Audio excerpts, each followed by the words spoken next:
buat groomer nih memang tantangan banget sih. Ikan tuh banyak tiba-tiba sakit, tiba-tiba mati bahkan gitu. Nah ini kayak gini sakit nih. Ini palanya rada bengep namanya.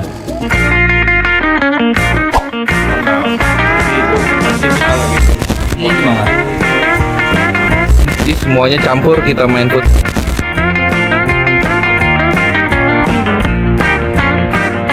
Hai guys, yang mau tahu tips grooming ikan koki untuk pemula, yuk kita tanya ke ahlinya. Halo, Mas Tommy ya. Iya. Tommy mau Ya. tanya nih, tips grooming buat ikan koki buat pemula tuh gimana sih caranya? Oke, jadi memang tips grooming untuk ikan koki untuk pemula itu sebenarnya kita yang harus dipikirin pertama itu adalah sebenarnya fasilitas. Di fasilitas itu sudah pasti paling penting karena dari fasilitas itu kita akan menentukan isi media filternya seperti apa, airnya juga kita harus menjaga dengan sangat baik dan lalu habis itu dilanjut ke ikannya. Nah, kalau untuk ikannya sendiri yang pasti pemula itu harus bisa menentukan dia itu mau piara ikan dari grade yang fancy atau memang grade yang show gitu. Jadi memang kalau sebagai pemula wajar lah akan berangkat dari keeping ikan itu pasti yang fancy. Nah dari fancy nanti dia akan upgrade ke yang show mengikuti perkembangan dunia kontes, baru dia akan terus jadi fighter biasa sih gitu. Nah itu yang kedua untuk ikan. Yang ketiga kita juga harus dalam menentukan genetik juga untuk pemilihan ikan juga kita harus tahu gitu. Jadi misalkan entah itu dari farm, entah itu dari dealer ataupun dari seller. Jadi memang para pemula itu pun harus bisa menentukan cara pilih ikan itu dia itu lebih cocok ke breeder atau ke seller yang mana.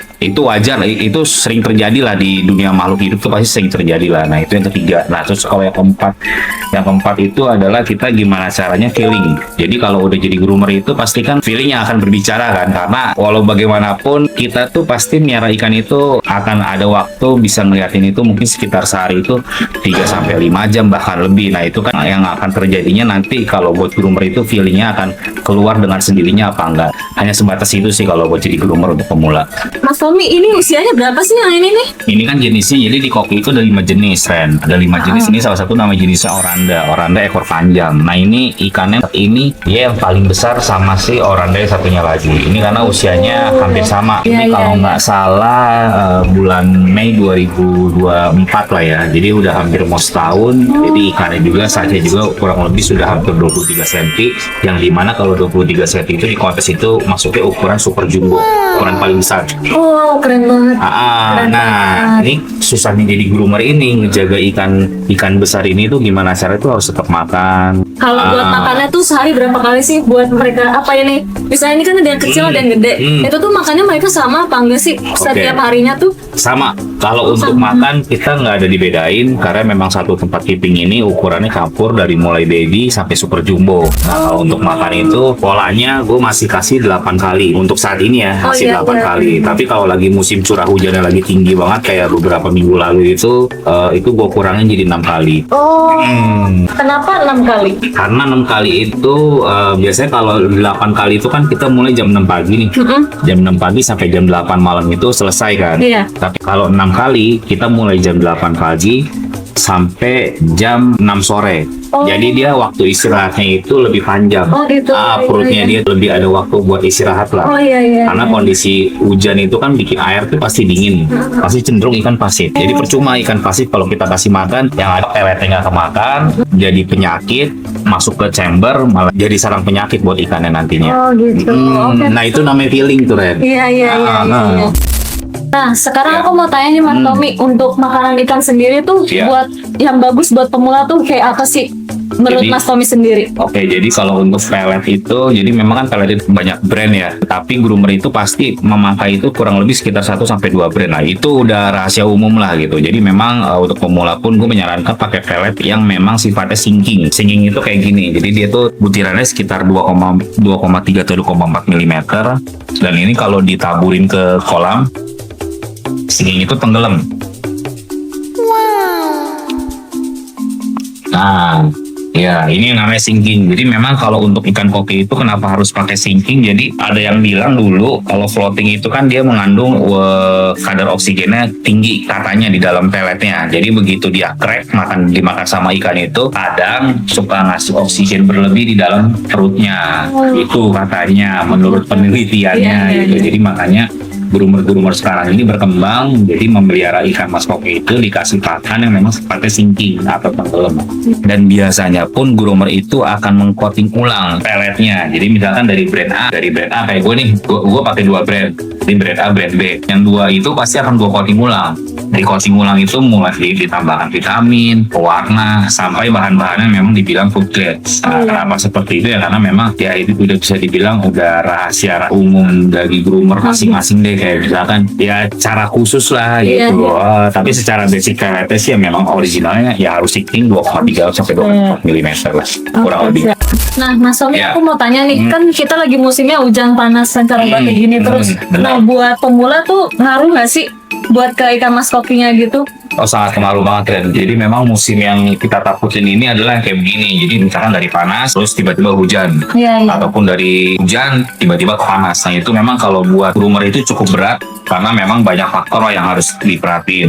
Jadi memang contohnya kan ini juga kan gue ada kolam, tapi memang posisinya dia agak outdoor banget, dia di luar mataharinya full. Nah ini biasanya cenderung ikan di sini sih memang lebih tahan banting. Cuman kalau lagi pas lagi musim hujan ya karena anginnya kencang, jadi memang kita harus sering perhatikan banget. Yang sering terjadi biasanya sih kalau nggak penyakit jamur putih-putih ataupun white spot. Nah itu 2 penyakit yang suka sering terjadi kalau di musim pancaroba kayak begini. Tapi memang ikannya kelihatannya aktif. Nah makanya kita tuh harus benar-benar perhatiannya itu kayak detail banget ya. Misalkan ya sambil liatin duduk, karena ikan sakit itu pasti kelihatan. Kalau yang memang sakitnya parah ya, tapi kalau yang sakitnya masih ringan tuh ikan akan kelihatan normal. Jadi kadang tuh kita harus duduk itu baru kelihatan nih. Oh iya putih-putih misalkan gitu. Misalkan di kolamnya tadi ada putih-putih, ini masih aman semua. Nah ini kayak gini sakit nih. Ini palanya rada bengep namanya. Oh gitu. Dia palanya bawahnya merahnya kayak merah darah gitu. Nah itu sakit. Itu sakit. Iya. Itu sakitnya yang biasa sih kemungkinan internal. Itu satu. Kalau Mas Tommy bisa tahu kan nih masalah kayak gini, itu tuh Mas Tommy belajar dari mana sih? Siapa tahu aku bisa jadi tahu buat aku yang pemula. Enggak sih, kalau itu lebih ke feeling sih, karena memang kan tiap hari kan gua kan ngurusin ikan ya, jadi pasti ada perlakuan khusus lah buat ikan itu. Kayak misalkan ikan itu kan jatuhnya kayak pet lah ya, binatang peliharaan lah. Kalau kayak anjing, kucing gitu pasti kelihatan kok ikan-ikan sakit. Dia tuh lebih ke karakter sih, kayak misalkan tadinya aktif nih, tiba-tiba pasif, atau misalkan diam di atas, ngambang di atas, atau mojok di bawah. Pokoknya gerakannya dikasih pelet nggak mau makan. Nah itu kemungkinan ikannya sakit. Iya. Kalau yang aktif kan ikannya kayak nyari makan. Oh iya. Mondar mandir. Kalau ini sebenarnya lebih ke internal doang sih. Ya, ini yang sakit tadi. Mukanya rada bengep aja, tapi nggak sakit parah. Nah itu biasanya harus diangkat di karantina sekitar 1-2 hari. Abis itu normal lagi. Dia harusnya palanya putih tuh. Oh iya. Normal. Yang ini? Ini nih, yang gede nih. Oh, yang depannya, ampun. di bawahnya merah begitu kan, kayak bengep. Kalau kita nyebutnya biasanya kayak dibukin.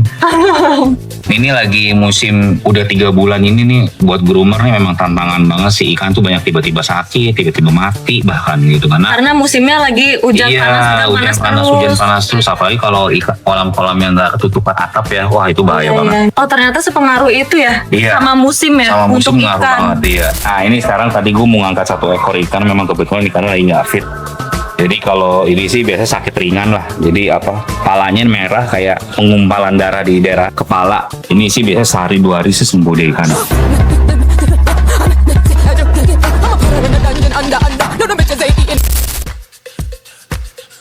Nah sama di kolam satunya juga gue ada ngeliat ikan yang kurang fit juga. Ini ikan baby, ini kebetulan dua-duanya OLT. Tuh. Ini sih kemungkinan jamur ya, tapi bukan white spot. Kalau white spot kan dia bintik-bintik pekat kayak garam. Kalau ini enggak, kayak jamur kapas. Kelihatan banget di bagian kepala sama bagian badan. Oh iya.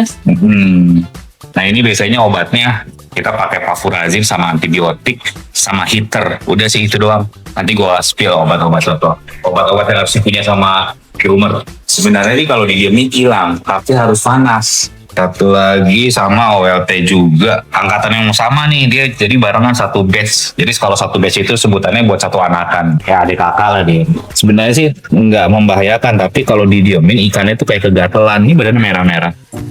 Oh bisa kayak itu juga? Bisa. Kalau daya tahan tubuhnya kuat ikannya, dia ini sendiri nyembuhin sendiri. Ini berarti jamur kayak gini tuh karena musim cuaca kayak gini ya, panas hujan terus ya. Karena perubahan suhu. Jadi air itu kan parameternya berubah tuh. yang tadinya stabil di suhu berapa, terus tiba-tiba jadi dingin banget. Kayak semalam kan hujannya gede banget tuh. Iya. Ya, berhenti.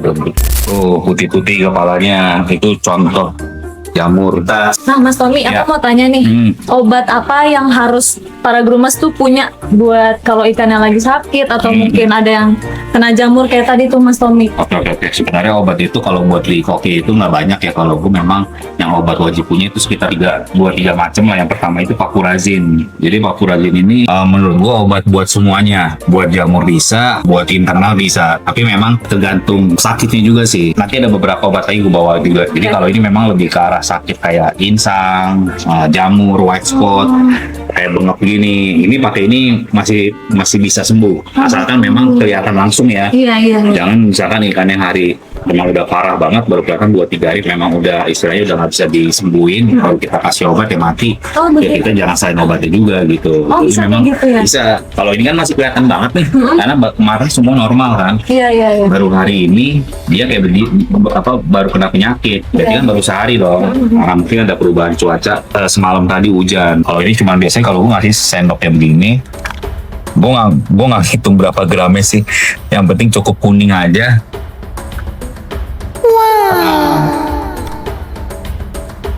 Ini biasanya pengulangan. Misalkan besok masih sakit lagi, buang air 50%, tambah air baru 50%, kasih obat lagi. Kalau misalnya belum Dengan dosis yang sama. Oh gitu. Iya, dengan dosis yang sama. Nah, ini yang penting juga jangan lupa dipasangin heater. Obat itu kalau kena heater itu akan bereaksi lebih cepat.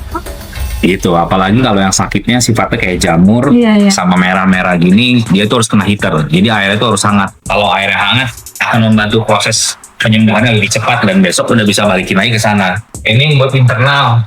Ini sebenarnya obat diskus, namanya Bectoside 2. Itu direkomendasi sama teman gue orang diskus. Ini menurut gue bagus banget buat internal. Jadi kayak misalkan ikan nggak mau makan, jadi ikan cenderung kalau nggak mau makan itu, kalau kalian pegang perutnya, misalkan kalian nggak ikan kempes ya badannya, kalian angkat itu perutnya keras banget, itu pasti internal infection bakteri. Gue Yang nggak ada tahu. di dalam perutnya Iya, itu ya. gue nggak tahu itu bakteri apa. Yang pasti tuh ikan udah nggak makan berhari-hari. Jadi perutnya keras banget. Nah itu biasanya aku pakai ini nih, pakai Bectoside 2. Jadi di sini ada keterangan ya, fish not eating with stringy white hoops. Nah ini kemungkinannya sakitnya itu. Oh. Jadi ini buat internal bagus banget. Ini obat memang gramnya nggak banyak, hanya 20 gram. Beda sama papurazin yang 100 gram dan harganya pun beda. Gitu. Tapi ini gue rekomendasi buat internal, kalian harus punya. Menurut Mas Tommy sendiri, untuk populasi terbaiknya ikan mas kukiri itu berapa ekor sih? Kalau di kolam ini ya, di kolam ini 3 meter kali 1 meter kali 1,7 kali 1,2 itu gua berani di 30, 35 itu udah full banget, 30 best populasi. Jadi enak kalau 30 itu nge-groomingnya enak. Jadi mulai dari ukuran ikan dari yang paling kecil baby sampai ukuran ikan paling besar super jumbo itu menurut gue 30 ekor itu sudah sangat terbaik lah. Oke. Gitu. Karena memang ujung-ujungnya kalau dari spek kolam atau populasi nanti ujung-ujungnya akan kita ngomongin masalah media filtrasi. Karena kalau ikan lo semakin banyak, karena airnya pun nanti akan semakin gampang rusak lah airnya. Karena kan ikannya semakin lipus, pupuknya akan semakin banyak juga kan. Itu otomatis lah gitu kan. Nah, gimana cara kita harus bikin sistem filtrasi itu kuat. Oh, oke. Berarti nanti boleh nih Mas Tommy jelasin Boleh. tentang filtrasi. Iya, boleh. Oke. Nah, sekarang kita Ya. mau tanya ke sistem filtrasi nih. Menurut Mas Tommy, kalau untuk seukuran kayak gini, sistem filtrasi yang baik dan benar itu buat groomers itu kayak gimana sih Mas Tommy?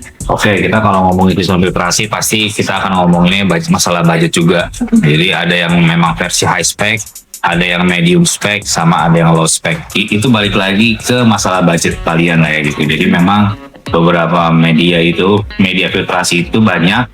Kayak contohnya misalkan gue di sini itu sistem mekanis itu gue pakai brush sama pakai mat. Jadi memang ada beberapa merek juga yang memang sudah ada di pasaran, tapi yang gue pakai ini brand yang cukup lumayan bagus dan harganya pun lumayan agak mahal dari barang-barang biasanya. Brushnya warna hitam dan itu memang cukup lama banget, awet tahan lama, sudah hampir sekitar 2 tahun ya, paling dia agak sedikit-sedikit bengkok dan itu wajar. Kalau matnya juga banyak juga sekarang mereknya, warnanya juga variasi gitu. Jadi memang kalau matte, gue kebetulan pakai yang ada yang oranye, ada yang biru, ada yang putih. Jadi memang gue nyobain semuanya sih. Yang menurut gue memang yang terbaik yang akan gue pakai gitu. Nah kalau untuk biologis, gue mungkin hanya bisa sebut satu karena memang gue di sini pakai cuma satu doang gitu. Jadi memang biologis itu gue pakainya Kristal Bio. Kalau untuk dipalut ya, jadi di semua palut dua ini gue pakai media biologis itu Kristal Bio. Tapi kalau di fiber itu gue pakai Neomedia. Jadi memang ada dua media biologis terbaik versi gue lah. Kalau untuk mesin banyak merek banget, terserah lu mau pakai merek mesin Cina, mesin Jepang. Tapi kalau gue ini pakai mesin Surumi yang buat kolam waterfall. Jadi memang dikhususkan itu buat nembak air terjun itu, mesinnya namanya Surumi. Kalau lampu UV gue pakai dua merek juga, ada dari Vivaria sama Makala. Jadi memang itu sebenarnya kalau filtrasi itu di arah budget sih, tapi secara fungsi pun menurut gue sama aja. Dan biologis pun yang tadinya Kristal Bio itu versi yang lumayan agak mahalnya, mungkin versi low-nya juga ada, namanya Bioball. Itu Bioball itu plastik, dia bentuknya bola gitu, plastik kayak di belah-belah ataupun bentuknya kayak rambutan. Nah itu biasanya salah satu media biologis yang memang sifatnya low, ekonomis lah gitu. Ada Bioball, ada batu apung, banyak lah ada.